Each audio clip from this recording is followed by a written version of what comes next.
¿Cómo andás, Eduardo? Un gusto estar por acá. ¿Qué tal, Neri? Muy bien, buenos días. ¿Estás bien? Sí, tomando mate acá. Bueno, eso es buena cosa y más acompañado de la familia, ¿no? No sé si, bueno, obviamente tendrás algún tema en especial que analizar hoy, pero no sé si escuchaste la noticia que dábamos más temprano, que no hizo más que confirmar lo que nosotros hace años venimos denunciando, sobre la falsedad de las cifras, llamémosle oficiales, en relación a la pobreza, a la inflación, al reparto de la riqueza, al empleo, o más bien al desempleo. La Universidad de la República ayer hizo conocer un dato que para mucha gente puede ser sorprendente, ¿no? Que el 29.6%, según un estudio multidisciplinario, de los uruguayos padecen insuficiencia alimentaria, un modo eufemístico de decir que tienen hambre, es decir, que no comen lo suficiente para vivir.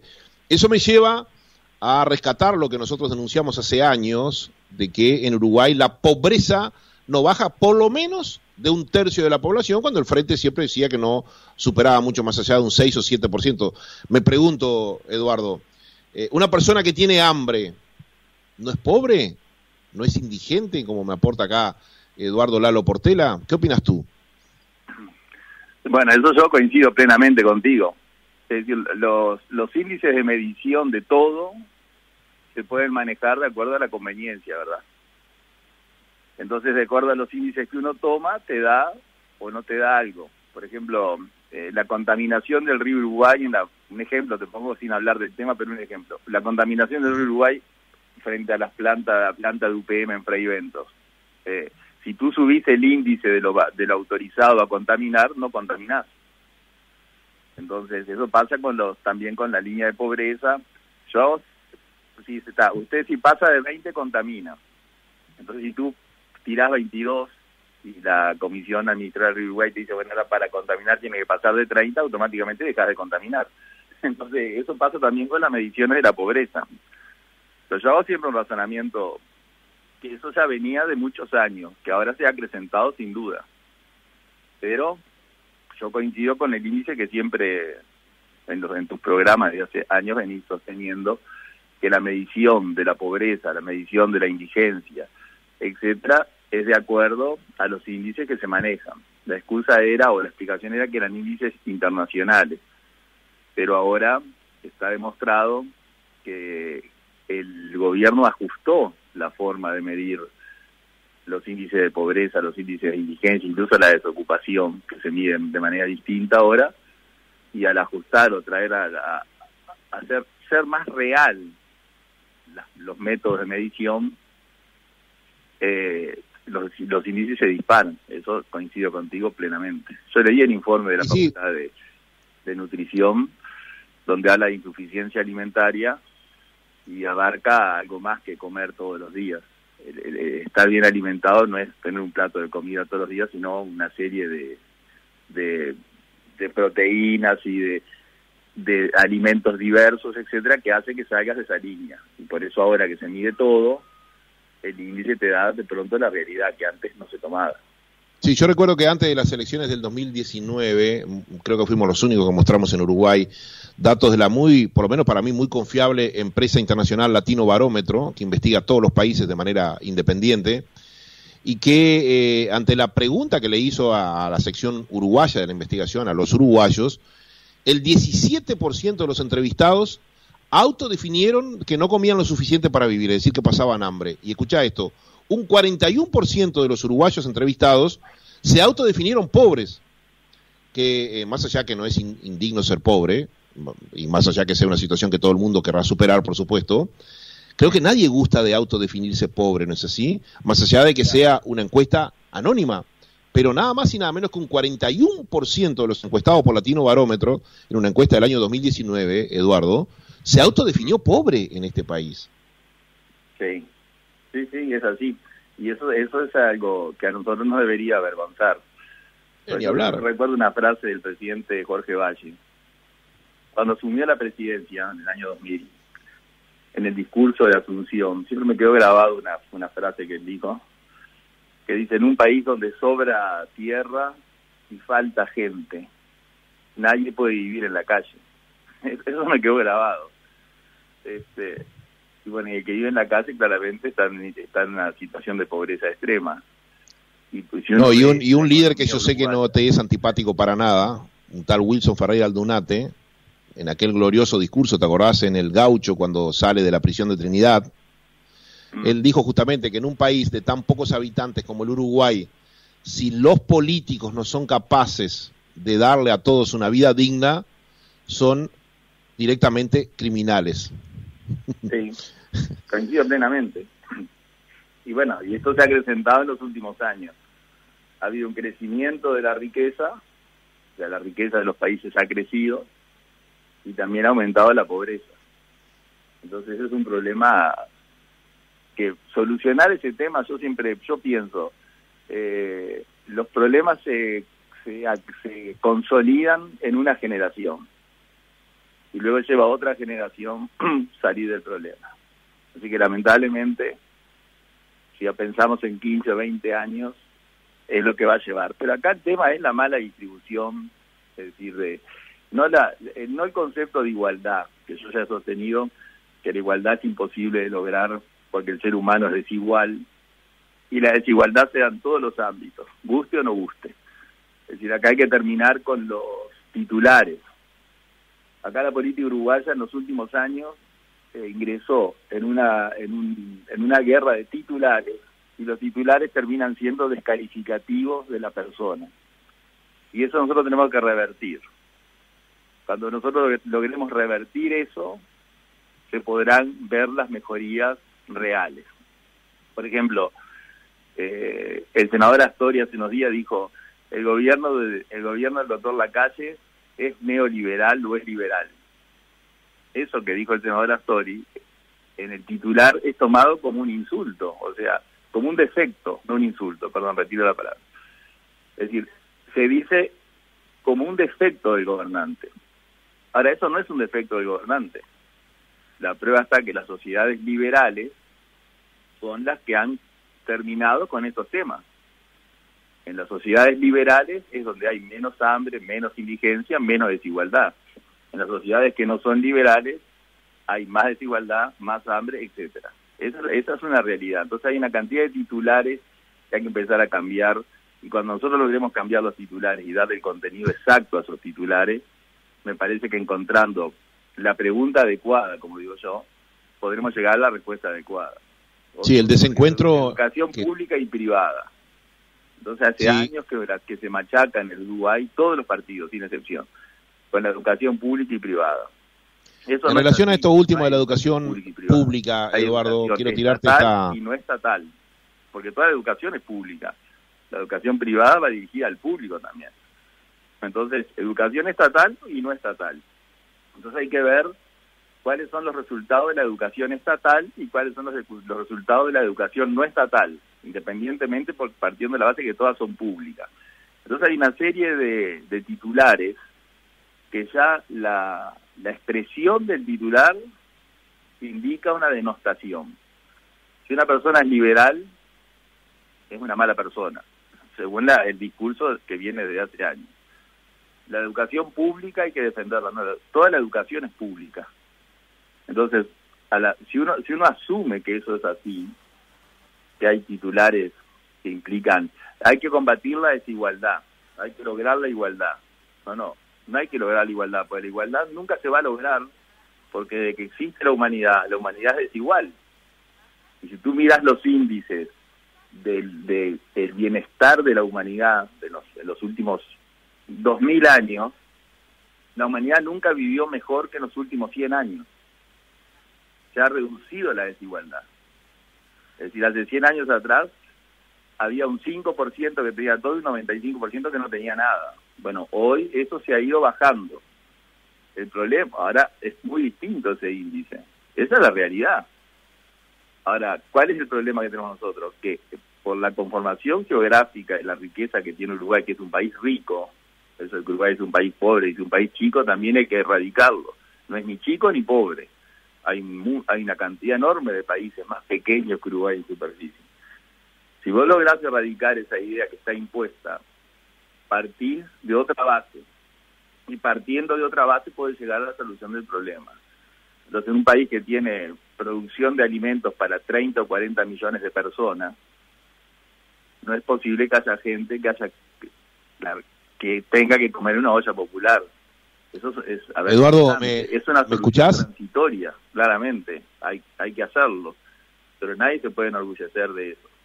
Que los niños vayan a la escuela a comer, el Uruguay se jacta de que le da alimento a los niños, y yo apoyo que en las escuelas se dé alimentos, pero en la escuela no se va a comer, filosóficamente hablando. El Uruguay debería tener un sistema que el niño comiera en su casa. Ahora, si tú tenés un horario de 8 horas en la escuela, o de 7 horas, los tiempos completos, bueno, ahí sí tenés que comer en la escuela. Pero acá hay escuelas que no son de tiempo completo, donde, date cuenta que la mayor preocupación ahora de la autoridad de la enseñanza, en estos tiempos de que los niños no concurren a la escuela por el virus y la crisis sanitaria que estamos atravesando, es hacerles llegar la comida. Todas esas cosas que a veces los gobernantes se enorgullecen o la anuncian como un logro, hemos conseguido, a pesar de que los niños no asisten a la escuela, hacerles llegar el alimento a los niños. Eso está muy bien. ¿Por qué? Porque los niños no tienen alimentos, pero el problema es que no tienen alimentos. Entonces, eso es lo que va a llevar tiempo revertirlo. Y para revertir eso, hay que empezar a cambiar los titulares, hay que empezar a cambiar la pregunta original. Si uno asume el cambio de esa pregunta original, si uno asume el cambio de dónde está el problema real, bueno, ahí se podrá llegar a la solución. Y acá la solución en el Uruguay es que el dinero público, el dinero de todos nosotros, el que maneja el gobierno, está muy mal distribuido. Esa es la realidad. O sea, en realidad, esta es mi opinión, ¿no? Y yo no quiero ser reiterativo con el tema de UPM, pero UPM me sirve de ejemplo. El gobierno uruguayo le da a UPM el 5 puntos del PBI a una empresa.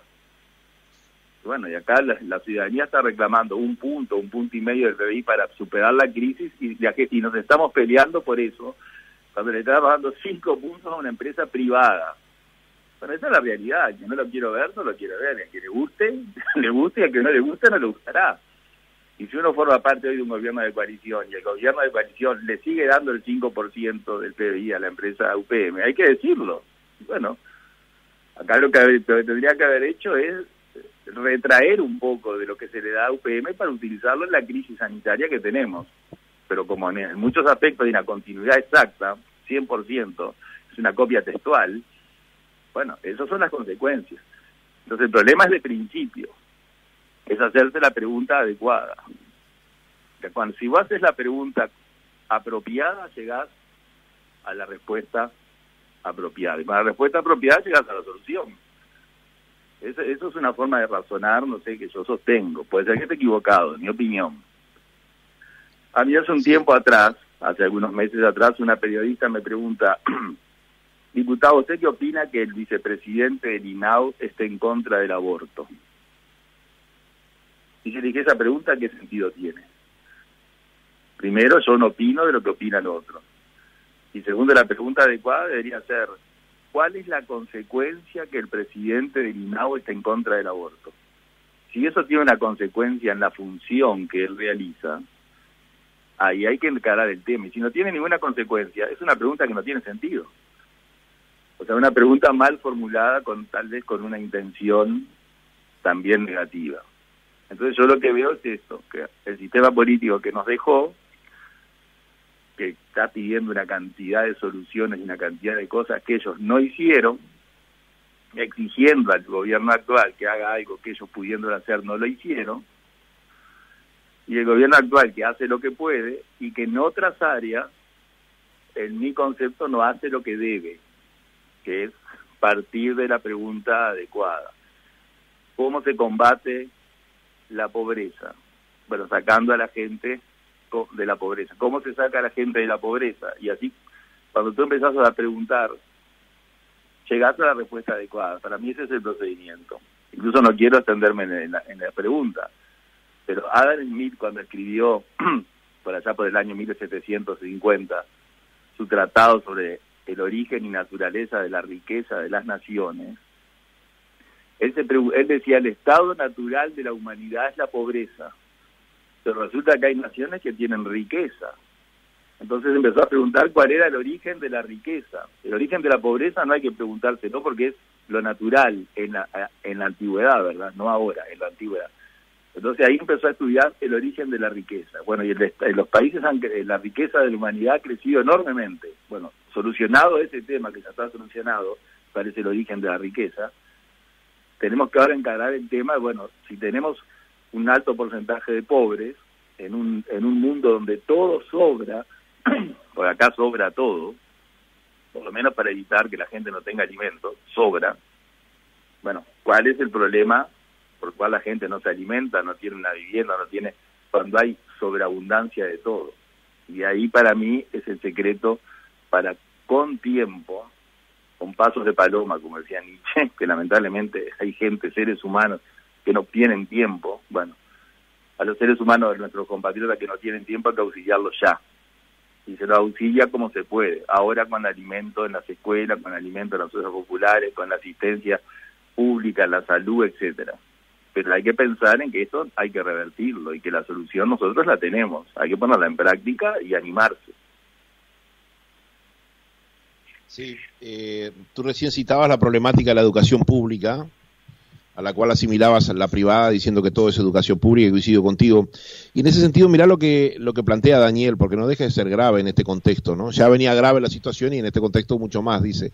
Quería informarles que los liceos públicos en su mayoría no están vinculándose en forma virtual con los alumnos. Y ellos, es decir, los alumnos no tienen voz alguna. Dicen los profesores, ante mi consulta, de que como no es obligatorio, bueno, no están obligados a hacerlo. Lamentable futuro para nuestros gurises, dice Daniel. Es dramático esta afirmación de Daniel. En 3 minutos que va quedando de tiempo de columna y de programa, Eduardo, ¿qué hacer frente a esto? Bueno, lo que hay que hacer es tomar las medidas que los gobiernos no se animan. Eso es lo que yo digo, que hay que encarar los problemas reales. Si la educación, si los profesores de la educación pública, si eso que dicen el oyente es así, que no dudo que sea así, bueno, hay que tomar las medidas correspondientes para que eso cambie. No sé, el sistema uruguayo tiene un sistema disciplinario de la administración pública muy claro. Bueno, si se está incumpliendo la función por omisión, hay que tomar medidas para terminar con esa omisión. Y si la omisión es de las autoridades de la educación, bueno, serán las autoridades de la educación a quienes tendrán que responder. Pero yo lo que digo es que nosotros tenemos un sistema que permite, el sistema jurídico uruguayo, permite encarar las soluciones, porque ya está todo previsto, está todo reglamentado, está todo regulado. Hay una inflación de derechos, hay una inflación de leyes que salen día a día. Lo que pasa es que no se aplican. Por un motivo u otro, no se aplican, no se da el paso, no nos sinceramos, nos tenemos que sincerar todos. Es decir, esto es así, así, y bueno, con la sinceridad del sistema, empezar a encarar la solución a los problemas. Ahora, si tú me decís, bueno, mira, este es un año excepcional, que también puede ser defendible, esa postura incluso yo la defendí a nivel universitario en algún momento. Bueno, este año, por las circunstancias que estamos viviendo, de pronto es un año perdido. Bueno, si la humanidad está pasando por lo que está pasando, tal vez sea un año perdido a nivel de la educación. Se intenta que no se pierda con las herramientas que se pueda. Pero si es cierto que no es obligatorio para que los docentes de secundaria realicen tal tarea, bueno, no la hacen porque no tienen obligación de hacerla. Lo que tienen que hacer las autoridades de secundaria es instaurarlo como obligatorio. Entonces, a mí lo que me parece también es que, como en todos los gobiernos tienen un gran peso los lobbies empresariales, sindicales, etcétera, eso pesa también en los gobernantes cuando tienen que tomar las decisiones. La solución pasa por sincerar el sistema. El sistema hay que sincerarlo. El día que la gente, que los gobernantes hablamos con sinceridad y no pensemos tanto en la política pequeña, sino en la política a mayor alcance, con una visión más hacia adelante, esto va a comenzar a solucionarse. Lamentablemente es así. Acá no es que falte dinero. El dinero se mal utiliza. Se vuelca en lugares donde esos lugares donde se está volcando se pueden postergar. Y tirar el dinero a donde es necesario ahora ya, porque hay soluciones que no pueden esperar.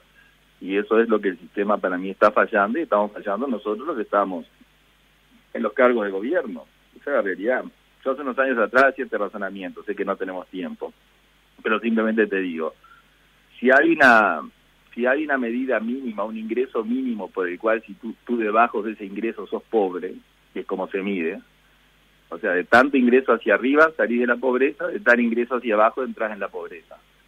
¿Cómo puede ser que las jubilaciones estén por debajo del índice de pobreza?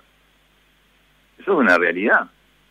Me decís, no, que el banco, el BPS, que el sistema de pensiones, jubilaciones, bueno, es un tema que habrá que solucionar a largo plazo. Pero eso es un razonamiento casi aritmético. Si tú para salir de la pobreza tenés que ganar tanto, y la jubilación, que es lo que recibe una persona cuando entra en la edad pasiva, o sea, no laboral, es por debajo de eso, ahí tenés una prueba que el propio sistema está pagando prestaciones jubilatorias por debajo del índice de pobreza. Eso es algo real. Bueno, es cierto que no se puede solucionar en un mes ni 2 meses, y que es histórico en el Uruguay, pero haciéndose la pregunta correcta, de repente llegas a la respuesta adecuada. Si la pregunta correcta es, ¿puede haber una jubilación que esté por debajo del dinero que marca el índice de pobreza? Esa es la pregunta. Si la respuesta es sí, bueno, se sigue así. Ahora, si la respuesta es no, hay que ver cómo se soluciona. Para mí, el tema está ahí, en este momento. En todos los años. Te mando un abrazo, Eduardo, y te despido hasta el viernes que viene. Muchas gracias, Nedi, nos vemos. Gracias.